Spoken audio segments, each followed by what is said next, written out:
Hello and welcome to my podcast. Do me a favor, subscribe to the John Keim Report wherever you get your podcast. You're watching on YouTube, hit that like button, hit that subscribe button. You can find us there as part of Empire Media. That's AMPIRE, and it is always much appreciated. Today, I'm joined by ESPN's Don Van Natta Jr., who wrote a terrific article on some of Dan Snyder's financial issues involving a $55 million line of credit that led to a lot of controversy. It led to a lot of issues. And it's partly why we are where we are with this whole situation. So stick around for that. We have a really good conversation about the article, but also how it impacts the sale of the franchise. Now, both Don and I both agree that this team is going to get sold. I don't think, there's going to be a lot of speculation about it. There's going to be a lot of talk about this guy, that guy, or the other. Just know that I still think that when it's all said and done, that he sells this franchise. I know that's going to be a fear. I know that's something he's going to tell people that maybe he won't sell, but I think you have to stick with what you know. And what we know is there's a strong desire by the league to get him to sell. I think there's some financial reasons that are going to prompt this sale, and Don is going to get into all of that. So stay tuned for that. By the way, before I get to that, I'm going to talk for a couple minutes about a couple things, but involving the ownership situation. And I've warned you, I've told you, you need to be careful with what you're processing or how you're processing the news.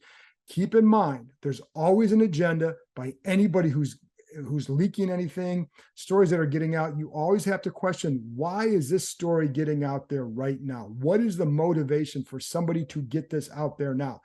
Doesn't always make it fully accurate. For example, the Jeff Bezos being blocked. Is he really blocked? Well, is that a guy that Snyder wants to sell to? I think I have my doubts on that. However, I don't think that means he's out of the running by any means, because I think the league would then certainly could get involved in that if they wanted to. I think there's going to be some financial reasons why that might make the most sense for the league and for Snyder to go that way if Bezos truly does make a bid and gets involved the way that people anticipate. If not, I still think it's going to be sold. So just keep that in mind. But again, always question the motives here, because every time some of this stuff comes out, I hear from someone else like, well, that story is a lot wrong, or it's mostly wrong, or it's all wrong, or whatever, or it's mostly right. There have been those times too. Just keep your head on a swivel and understand that there are motives and agendas behind all the stuff that's going to be coming out over the next month or so. Just keep that in mind. But again, we get into all of that. Now, a couple things before I get to that point. Daron Payne put on the franchise tag, the expected move. We all knew that was going to happen. Been telling you that. I know others have said that, and other reporters have said that. Not a big surprise. They put the non-exclusive, which means other teams could negotiate with him if they wanted to. If they sign him, they'd have to give Washington compensation. Now, I know it says 2 first-round picks. Not a single team is going to give you 2 first-round picks for Daron Payne. I don't know if you'll get a first-round pick for Daron Payne. It depends on where the team is picking, of course. So so they would work out compensation. But this team is definitely motivated to strike a deal. They have already opened negotiations. So I think, that's one thing to watch. But again, I don't think that he's going to be traded. I have talked to a team that said they were willing to offer a second-round pick last year. I don't know if they do it again, but if they didn't take it last year, I don't know why they would take it this year. And the other thing to keep in mind, that this team needs to win. You don't just give up good players if they can help you win this year. And so I think Daron Payne can help you win this year. So unless it's a really good deal, I think they're going to do what they can to work it out. If you don't think he's going to play, if you don't think he's going to, if he doesn't want to play on the tag, then I think you could say, okay, if you really believe he's not going to, then that's when you make the trade. But guys always say that, and it would be tough to pass up almost $19 million from Daron Payne. So there you go. That's one thing. The other part is the staff, the offensive staff coming together now. Ken Zampese has been switched from quarterbacks coach to a senior advisor role on offense. Tavita Richardson comes on as the new quarterbacks coach. He was a quarterbacks coach at Stanford, played quarterback at Stanford, first job in the NFL, first big hire by Eric Bieniemy. And then on defense, let me stick on offense for a minute. They have not filled the receiver position coach yet. That was Drew Terrell's job. He's expected, I don't know that he's been named the pass game coordinator in Arizona, but that's the expected role he's going to have. Now, Rivera was asked about this at the combine about Terrell leaving, and his comment was, well, he got offered this title and all that. they've prevented guys in the past from leaving for a job just for the pass game, run game, whatever title. So I think if they really wanted to keep him, I do think they would have. However, he's out. He will be out in Arizona. They need to fill that job. They haven't filled it yet. On defense, and this is something I told you was going to happen too, Christian Garcia is now one of the 3 defensive backs coaches, Richard Rodgers, and then Brent Visselmeyer is now the main guy in charge of the secondary, Richard Rodgers, the number 2. So those 2 have been working with the secondary. They've had big roles within the secondary. I don't know that a lot's going to change, but I did like Chris Harris's energy out there. And I do think that he did a nice job, but they all had roles. It wasn't like he was doing everything. Visselmeyer was doing the nickels and the safety. That's going to be Christian Garcia's job now. Rodgers has been working with the safeties for several years, so that's not going to change either. And then finally, they cut Bobby McCain the other day. I wouldn't even say it's a mild surprise because it's going to save him a few $1 million. And then the other key factor here is that you have Cam Curl. They want to obviously sign to extension, but then you have Derek Forrest and Percy Butler. I think Butler is a big factor in this sort of a move because he's the guy who can play that free safety role and also move up and cover inside like that. I still think they're going to want to find someone else who can play that Buffalo nickel role if Cam Curl is not available. But that's someone you can get in the draft and kind of develop that way and go from there. So then finally, they still have to, I think a couple guys that you'd wonder about, Logan Thomas, Chase Rouillet. I still think with Logan Thomas, Rivera was pretty high on him today, or at least saying that he got back as a pass catcher. They saw that him getting back to his old self toward the end of the season. I think the key for Thomas is that second year after the knee injury, how does that affect his blocking? Because I think there was some thought that did it have an impact on his blocking as much because of the way he got hurt? So that's something that to watch this year if they wanted to make a move. But I think they're excited about what he could do in this offense, and they also like these other tight ends. So everybody talking about tight ends in the draft, they like this tight end group that they have. So I have never sensed from them that they feel this need to go out and draft or get another tight end. They like the group they have. They like those young guys that they have. So, and then the other guy that we're going to wait and see what they do with is Chase Rouillet, has a cap number of over 12 million.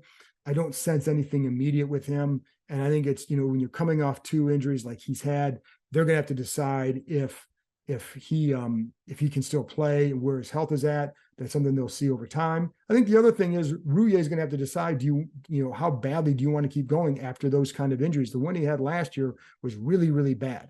So I think, and it took a lot out of him to get back. So then a guy in that situation always has to decide what's worth it to me. Anyway, that's it from me. Now, I want you to stay tuned and pay attention to what Don Van Natta has to say and go read that article because it was really good on ESPN.com. And there you go. Don Van Natta Jr., folks. Well, Don, first of all, I appreciate you joining me. I know it's a busy day for you.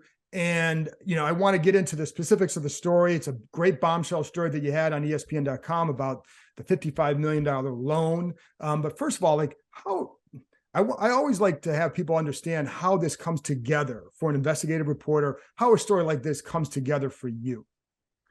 Well, I reported in early November, John, that the prosecutors in the Eastern District of Virginia were investigating the Commanders for financial irregularities that emerged from the congressional hearings that occurred earlier in the year. And as soon as I reported that, I thought to myself, well, I want to know more about what they're looking into. So since November, I've been digging to try to figure out what else is there besides what we already know. And in the course of that, I was able to obtain something that for an investigative reporter is gold. It's documents. Right. It's actually the 61-page NFL arbitration petition that was filed in the summer of 2020 by Dan Snyder's 3 former partners. And it lays out these pretty stunning allegations of financial wrongdoing by Snyder that the NFL was considering briefly and then decided not to do anything about. And it really was a roadmap for the falling out that occurred between Dan Snyder and his partners. And so that was really the foundation for this story that we published today. And, And obviously, it's like I said, for people listening, go read the story because we're not going to get into all of it. And it's really good stuff in there. But the documents, like you said, is the key. So we're reading a lot of stories at times about sources said, sources said. This is based on the documents. It really is. It's nearly all document based. And it's not just that petition. I also had hundreds of other pages that were provided to me, again, that are confidential, that the NFL never wanted anyone to see these. Dan Snyder never wanted anyone to see these. And I don't think the partners did either, that lays out back and forth communications between Commanders executives, Bank of America officials about this $55 million credit line, which I'm sure we'll discuss. But there's other allegations in there, John, as I'm sure you know, that are kind of, some of them are almost ridiculous, that Dan Snyder allegedly paid himself $4.5 million just to have a logo, a team logo on the tail of his one private jet, which he called an advertising fee. And this, infuriated his three former partners. They thought that that wasn't appropriate because how much advertising value you're going to get from a logo on the tail of a plane, sitting in private jetways around the world. So, yeah, I mean, the story really, though, mostly focuses on that $55 million credit line, which we can obviously discuss and dissect. Right, and that's what I want you. Let's get into that now. And so, what do you feel like is the most important thing for people to know about that loan? Well, people have to understand that if Dan Snyder wants to take out any debt as the principal owner of the Commanders, two things have to happen. Number one, according to team bylaws, he needs to get permission from the board of directors. That has to be approved. And these three minority partners were three of the six members of the board of directors. That's the first thing. The second thing is he also has to get approval from the NFL. So when he took out this $55 million credit line, when Dan Snyder took it out from Bank of America, this occurred in December of 2018. According to his former partners, they didn't find out about it for 16 months. Right. They knew nothing about it. It was never brought to them to vote on as members of the team board of directors. They found out about it, John, in the fine print of a financial audit in April of 2020. It was literally a footnote. And so then they confronted Snyder to find out what it was all about, and he wasn't willing to tell them. It just so happens that same month, in April of 2020, the partners also were not paid by Dan Snyder, they allege, the quarterly payment. So they have concerns at that point about cash flow, about what Snyder's doing. They start digging and find out, according to the arbitration petition, a whole bunch of other things that they claim Snyder was doing with their money. Remember, they're partners. They own 40% of the team. So team funds belong, 40% of those funds, including any debt, they're responsible for as the minority partners. And it literally led to the falling out of the relationship between the minority partners and Dan Snyder. But the other part of this is how the NFL handled it. So in this 61-page arbitration petition that the partners filed on June 26, 2020, they lay out all of their allegations of financial wrongdoing to the NFL arbitrator. It's a man named Brad Karp, who's a longtime lawyer who does work for the NFL. And they literally, on December 30th, 2020, the partners' lawyers asked Brad Karp to go to Bank of America with a summons and find out what documentation the team and Snyder ever sent to Bank of America to get that $55 million credit line approved, because they had, and as part of the petition, the arbitration petition documents, literally the bank was asking team officials over and over again for a board resolution, which is necessary to get this credit line. Just 4 days, though, John, after the partners' lawyers asked the NFL arbitrator to go to Bank of America, get a summons, get to the bottom of this issue, the arbitration is shut down. Jeff Pash, the NFL general counsel, proposes to the partners' lawyers, let's move this to mediation. We're not interested in getting to the bottom of this allegation about alleged bank fraud. Let's just sit the parties down and get the parties to agree to a buyout for the three partners, which occurs the following week. There's a 2-day session via Zoom with Roger Goodell leading up the mediation for the NFL. Jeff Pash is there. Dan Snyder's lawyers are there, as well as the partners' lawyers. And the partners' lawyers are pushing at that session, I'm told by sources, to the NFL saying, please look into this loan. Look into this $55 million credit line. Please do it. And I'm told that Goodell and Pash had no interest in that. They simply wanted this to be resolved. And just in a matter of weeks, the partners sold their 40% share of the team to Snyder for $875 million.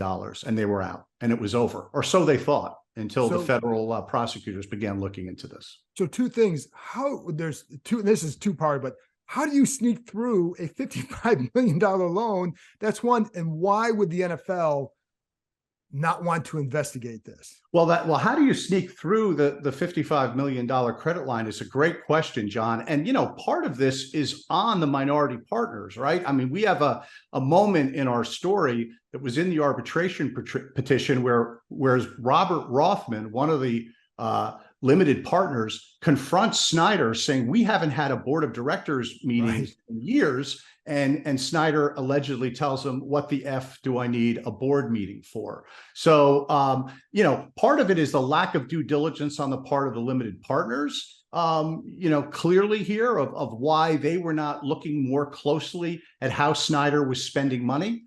They make it clear in the arbitration petition that they filed with the NFL that they had concerns about that.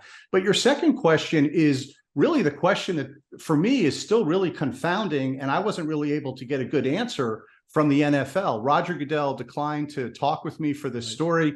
Brian McCarthy, the spokesman for the NFL, gives a lengthy statement that's in our story, but he doesn't really address the question of why the NFL so quickly, as soon as the partners are asking the arbitrator to look into this bank loan, why so quickly, in just a matter of 4 to 5 days, the arbitration is shut down, agreed to, by the way, by the limited partners, and then moved to mediation, and then they're out. So I was not able to get a satisfactory answer to that question. Brian McCarthy, to be fair to him, does say, look, all of the parties had very sophisticated lawyers and financial advisors that they relied upon. And I think reading between the lines of his statement, he's sort of saying, look, the minority partners agreed to this. They agreed to the amount that they sold for. They don't have much more to complain about at this point.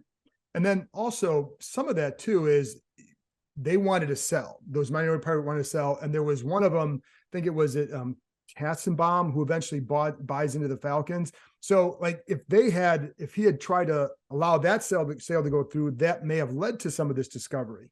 That's a great point, John. So Fred Smith, who is co-founder of FedEx, a billionaire, one of Dan Snyder's minority partners, wanted to sell 10% of the team to Alan Kestenbaum in 2018. Snyder blocked it, according to the arbitration petition. We've reported this for the first time. And the reason Snyder blocked it is he said that Kestenbaum would not be acceptable to the rest of the NFL, that the NFL owners would never approve him. Now, the limited partners allege in the petition that the reason Snyder did that is he didn't want there to be any due diligence of the books, right? Of the finances of the team that Kestenbaum would have asked for if he was going to buy 10% of the team at that point. And it turns out just a year later, Kestenbaum buys a portion of the Atlanta Falcons from owner Arthur Blank, and the NFL owners approve him with a great majority.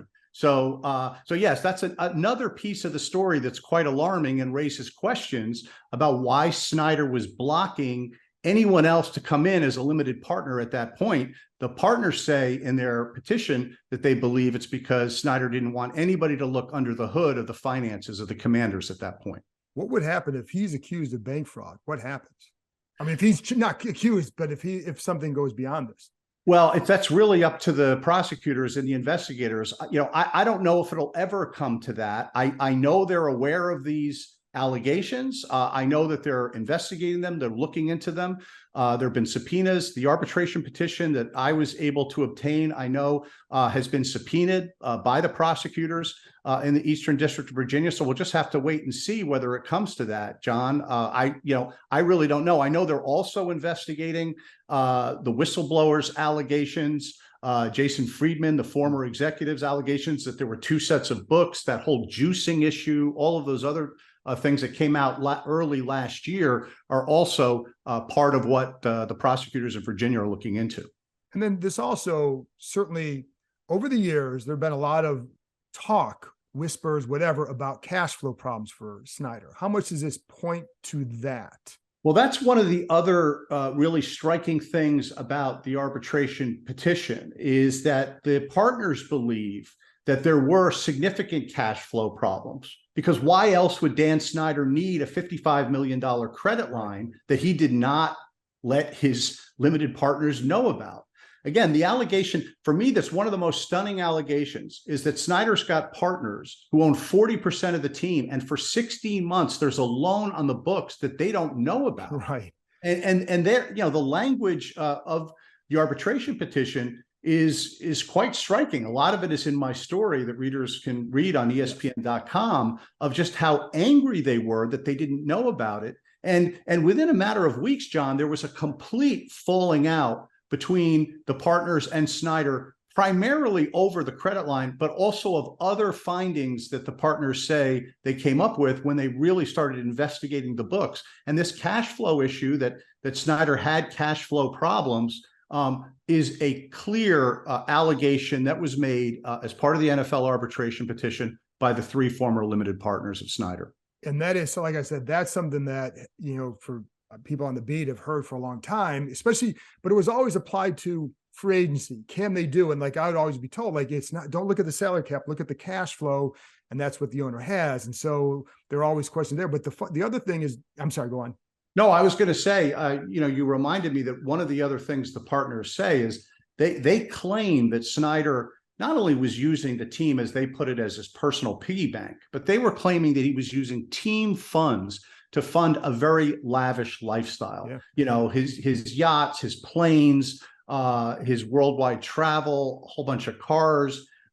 They say that was how he was financing that. You know, Snyder's primary asset, you know, is the Commanders. Right. He was paying himself a $10 million annual salary. It comes out in the arbitration petition. And according to the partners, he was finding other ways to scoop up money, like this, you know, quote, advertising fee, close quote, $4.5 million for the team logo to be on his private jet's tail, to finance that. That's the allegation. And again, to be really clear to your listeners, John, these are allegations that, right, particularly the bank fraud one, are quite serious, that the NFL, according to the partners, and according to the record, as I've seen it in the documents, had no interest in investigating. The other thing is, Don, the timing of this. It's April 2020. Within a month or two, we start to get the stuff about the name. And then within a couple months, we start to get all the other stuff. Doesn't feel like a coincidence. No, that's right. And the other interesting timeline that, you know, that I lay out at the very end of the story, yes, and I think it's gotten a little bit overlooked, is this is also while Beth Wilkinson is doing her investigation, right, on behalf of the NFL. She's in the home stretch of her investigation at the same time in 2021. And, you know, as we know, the NFL never released a full report. The NFL only put out a summary of her findings, and claimed that she only gave them to them orally. And of course, there's lots of questions. A lot of former employees are very upset that there was never a written report. And so, again, it raises questions of why the NFL chose to do that. At the same time, they were choosing to not look at all at any of the former partners' allegations of financial misconduct by Dan Snyder. So how does, and the one thing that people listening always want to know with Dan, how does this impact the sale? Because everything's going to, for them, it's going to come down to the sale.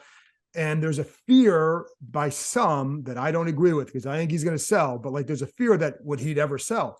This just feels like he almost has no choice.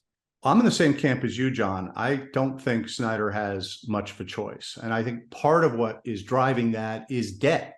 It's not a coincidence that Bank of America is handling the sale. Right. I've heard that Snyder may be in debt in the neighborhood of $1 billion to Bank of America that will be taken off the top of whatever amount he ends up selling for. So I know that there are some NFL owners and people around the league that fear that Snyder's just going through the motions and will not sell his beloved team that he rooted for growing up, and that he will never relinquish it to anybody. particularly Jeff Bezos, who he can't stand. And there's been some reporting about that in the last few days. But I agree with you. I think that he's going to have to sell now. With that sale, because, I'm, like I said, I do believe he's going to sell. And I think it's interesting that it's Bank of America and not maybe a boutique company like the Panthers or the Broncos used or whatever, and that he has a debt there. I think that debt to the NFL has to be paid back by 2028. But do you think they would force him, like, if the fear is he wouldn't sell, could they just say you have no choice? Well, that's always been an option that the owners have had. They would need 3/4 of the owners to vote. So 24 owners would have to force a sale. That certainly was being talked about openly last fall when shortly after we broke our story in October that Snyder was telling people he had dug up dirt on fellow owners and Roger Goodell, and Jim Irsay, of course, came out at that owners meeting in New York and said his very harsh comments against Snyder. That's quieted down somewhat. We're hearing a little bit more of it now just in the last few days in other reporting. But that's certainly a possibility, John. That could happen. I don't think we're going to get there because I do believe, like you, that Snyder will sell the team. I think he has made peace with that, and he's just doing everything he can to get the highest number. And that's where, as a reporter, I know this isn't something that you've been doing with all the reports coming out lately with Bezos, and I've heard all the same stuff that's been out there about Bezos and the blocking. Then you hear somebody else say, that's not true. That's not true. What do you make of all of that? It's hard for me to really make a clear judgment on it, John, because I haven't been reporting that piece of it. But the stories have certainly been all over the map, and stories have been contradicting each other. Certainly, a big signal that Bezos made was hiring Allen and Company to look into a sale. I mean, for me, that looks like a big move in the right direction. From what I've heard, though, that people who are sort of on the edges of the world that Snyder inhabits and people around the league, if the number is high enough, Snyder's going to take it. I mean, I have heard from multiple sources that he's been disappointed with the bids that have come in so far. And I think the highest one that I've seen reported is $6.2 billion. Though my understanding is the bids were in the $5 to $6 billion range, but that's significantly less than the $7 billion he's seeking. And remember, if my reporting is right that he owes about $1 billion, that's going to come off the top. Right. And it's funny because with that bid, like somebody told me the other day, where they had multiple bids over 6, someone else said nothing over 6. So again, this is where I always tell people, be careful with how you're processing it, because there's so much conflicting stuff. Then it's a matter of, well, what is it that you're buying? And, and so there's a lot of pieces to it. Yeah. And John, that's a great point. What are you buying, and how much due diligence is Snyder allowing? And then, you have a cloud hanging over the franchise. You have this criminal investigation, but you also have Mary Jo White still conducting her investigation. It's not only about alleged sexual misconduct, but it's also about financial improprieties. And I had a source tell me just this morning after our story dropped, a source said that he believes that Mary Jo White actually may look into the issues that were raised in our story about what the partners have alleged, including this $55 million credit line. So, there's certainly clouds hanging over the franchise. And then, as you know, John, all too well, whoever buys a team then still has the stadium issue. Has to be somebody who is going to have either the lobbying skill to get some public money for a new stadium built, either in Virginia, Maryland, or DC, or somebody like Bezos who can write a check for a new stadium. Right. And that's the other thing too with all this. And this is, again, completely separate, but if there's an obsession with Jeff Bezos, his name, with all this, and I don't know if it's just the fan base of the NFL, they really want him in there. Do you get a sense of their desire to have Bezos be involved? And is that, because again, like whenever all these stories are coming out, you always question motives and agendas and wonder, but do you think that's the guy the NFL would like based on people you've talked to over the last few months? Yeah, I've heard mixed things, actually, to be frank about that. I mean, there's certainly people that would love to have Bezos in the club. The owners call it the membership. It's probably the most exclusive club in the United States, only 32 members, and you got to have the money to buy in, but you also have to have you have to also be allowed in by the other members, right? And so there are some owners, executives, I think, that would welcome Bezos. They love being, I love the fact that Amazon is a partner, a new partner for the Thursday Night Football package. Then there's others, that are a little bit wary of him. So there's a mix from what I've heard about Bezos becoming a new member of the club. And you know what?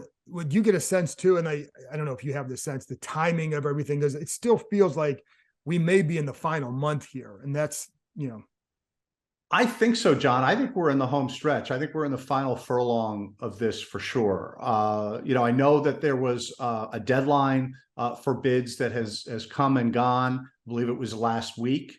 Bezos making the move that he's now making. Certainly he's been hanging back. I think that, now that's clear. There was some reporting about that. I was hearing that the week before the Super Bowl. I was out in Phoenix and heard that he could easily come in and if he's the highest bidder, he's likely going to be the guy. And now he certainly is making moves in that direction, despite some of the reporting going in the other direction. But yeah, I think we're in the final month to 2 months. There's an owners meeting at the end of March. I don't know whether it'll get done by then, but certainly I think the hope around the league, I know this, is that there'll be a new owner before the new season.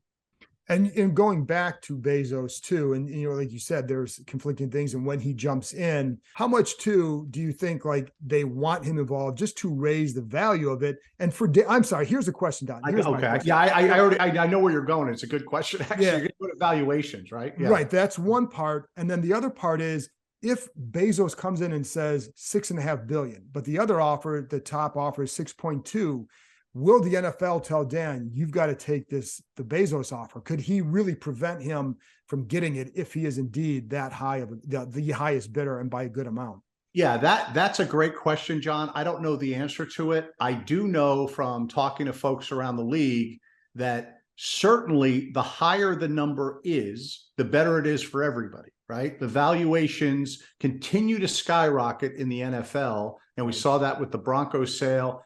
That set a record. The sale of the Commanders is going to set a new record. The higher it is, the brighter the smiles are going to be on all the owners' faces. So if there's a $300 or $400 million shortfall between Bezos's top bid and somebody else who Snyder insists on selling it to, you could have a mechanism potentially at an owners meeting where the owners insist that Bezos get the team, and grab your popcorn for that if that happens. Absolutely. And then last thing too, and it's funny because this is not a massive part of it, but you also had the local revenue for the team from 2009 to 2020 and how much it had dropped. And to me, it's just an indication of where this franchise has fallen. Yeah, that's a great observation, John. And it's why I put it in the story. It was very striking. It's one of the reasons why the limited partners wanted out and why they suspected that Snyder had taken out the loan, the credit line that they didn't know about, to possibly make up this shortfall. It went down. So the local money, the non-NFL media rights money that the Commanders made went down more than a third in 11 years. I think it was as low as $160 million in 2020. Another thing that the partners discovered, and we're making the case to the NFL in the arbitration. This is showing that Snyder is cash poor and is looking for other creative ways to line his pockets and to get more money into the team, like a $55 million credit line from Bank of America that they didn't know about for 16 months. It's quite amazing. It's great work, Don, and I really appreciate you coming on. Is there anything else that you say people need to know this about this story? And again, go read it because there's so much information in there, and it's as jarring to hear it. It's even more jarring to read it all and have it laid out. Yeah, the one thing again, John, I just want to emphasize for your listeners, for me that was striking is just the timeline and how all this matched up and the questions that are raised in my mind, and I think that the story raised about precisely what was motivating the NFL here and how they were handling Dan Snyder. These allegations of financial misconduct in early 2021 were coming at the same time Beth Wilkinson is investigating very serious allegations of a toxic workplace culture and of sexual misconduct allegations by Snyder himself. And as we know, the NFL never released a report. They released just the $10 million fine that they leveled against the team. And they said that Snyder was going to step away from the team for a while and his wife, Tanya, was going to take over running the team. The same time the NFL is doing that, which raised all these questions and created quite a bit of outrage, they were doing nothing about very serious allegations of financial misconduct that had been laid out in writing in the 61-page NFL arbitration that I got a hold of by limited partners, 3 of them, all of them billionaires, all laying out very, very specific allegations of financial misconduct by Snyder, and the NFL had no interest in investigating any of it. Don, I appreciate it. And I always tell people, one of the things I love about ESPN is our investigative team. You and Seth and Tisha, you guys are rock stars for me. So I always love the work because I know what goes into it. So thank you very much. Thank you, John. It's very nice of you to say. It's always great to talk to you. Great to see you. Thank you.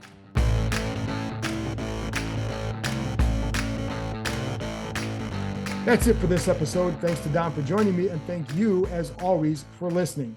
I'll be back with another episode on Thursday night/Friday morning, podcast and YouTube on Friday with the Washington Post's Nikki Javala as we talk a lot about what's going on and has gone on at the Combine. I'll talk to you next time.